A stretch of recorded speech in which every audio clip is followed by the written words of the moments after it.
Assalamualaikum warahmatullahi wabarakatuh. Saya Raden Sara Azharun Rofa dari Fakultas Kedokteran Universitas Islam Bandung akan mempresentasikan penelitian saya yang berjudul Scoping Review Pengaruh Paparan Debu Kayu terhadap fungsi paru pekerja pengolahan kayu. Di mana latar belakangnya itu industri pengolahan kayu merupakan industri pengolahan terbesar ketiga dengan menyerap 9,93% atau 1,78 juta tenaga kerja. Nah, industri pengolahan kayu memiliki kegiatan ekonomi yaitu mengubah bahan kayu atau pohon menjadi barang dengan nilai guna ekonomi yang tinggi, seperti lemari, kursi, dan meja. Nah, proses kegiatannya itu terdiri dari pengamplasan, pengeboran, dan juga pemotongan yang dapat menghasilkan debu kayu. Nah, debu kayu yang melebihi NaB dapat menyebabkan risiko gangguan fungsi paru. Menurut peraturan Menteri Ketenagakerjaan atau Tenaga Kerja, penyakit yang disebabkan oleh pekerjaan ataupun lingkungan kerja disebut dengan PAK atau penyakit akibat kerja. Nah, menurut ILO, International Labour Organization, setiap tahun ada 160 juta pekerja menderita PAK. Kasus yang paling sering dilaporkan adalah asma akibat kerja.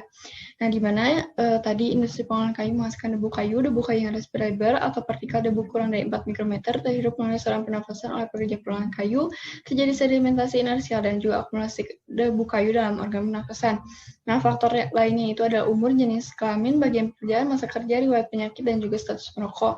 Dan terjadi inflamasi dan stres oksidatif, sehingga menyebabkan kerusakan jaringan pada saluran pernafasan dan menyebabkan dua kondisi ini. Ada penurunan udara yang dapat menyebabkan gangguan obstruktif dan juga hambatan pengembangan paru dapat menyebabkan gangguan restriktif, di mana jika ada kondisi keduanya disebut dengan kombinasi, dan ketiga kondisi ini adalah gangguan fungsi paru. Nah, kemudian rumusan masalahnya itu adalah apakah paparan debu kayu dapat berpengaruh terhadap fungsi paru pekerja pengolahan kayu, dan tujuan penelitiannya itu untuk menganalisis pengaruh paparan debu kayu terhadap fungsi paru pekerja pengolahan kayu. Di mana metode penelitiannya itu adalah jenisnya scoping review, populasinya jurnal internasional yang memiliki kaitan dengan judul penelitian, dan sampelnya itu adalah 4 penelitian dari jurnal internasional yang memiliki kaitan dengan judul penelitian sesuai dengan kriteria inklusi dan juga eksklusi. Nah, untuk kriteria inklusinya, tadi artikel yang telah dipublikasi pada database ProQuest dan juga Google Scholar dengan keywords by berikut. Pada tahun 2010 sampai 2020, studinya itu observasional cross-sectional, dapat diakses secara full text, dan menggunakan bahasa Indonesia serta bahasa Inggris. Untuk kriteria eksklusinya, yang pertama adalah artikel penelitian yang tidak selaras antara judul dan abstrak berdasarkan PCOS, artikel lengkap tidak dapat diakses, artikel duplikasi pada database lain. Nah, kriteria kelayakan yang berdasar PCOS itu yang pertama populasi pekerja pengolahan kayu, intervensinya paparan berupa debu kayu, kompresinya itu pekerja yang tidak terpapar debu kayu dan memakai alat pelindung diri seperti masker, lalu outcome-nya itu adalah tes fungsi respirasi dan menilai kapasitas vital paksa atau KPP dan volume inspirasi paksa detik pertama atau FEP1 menggunakan spirometri, dan seluruhnya itu observasional cross-sectional.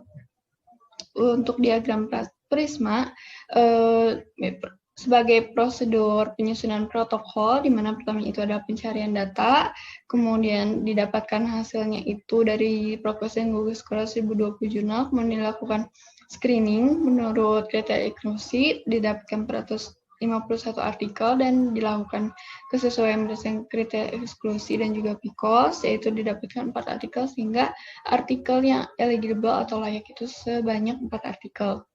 Nah, hasil penelitian itu yang pertama judulnya adalah Prevalence of Respiratory Symptoms and Spirometric Changes Among Non-Smoker Male Woodworkers.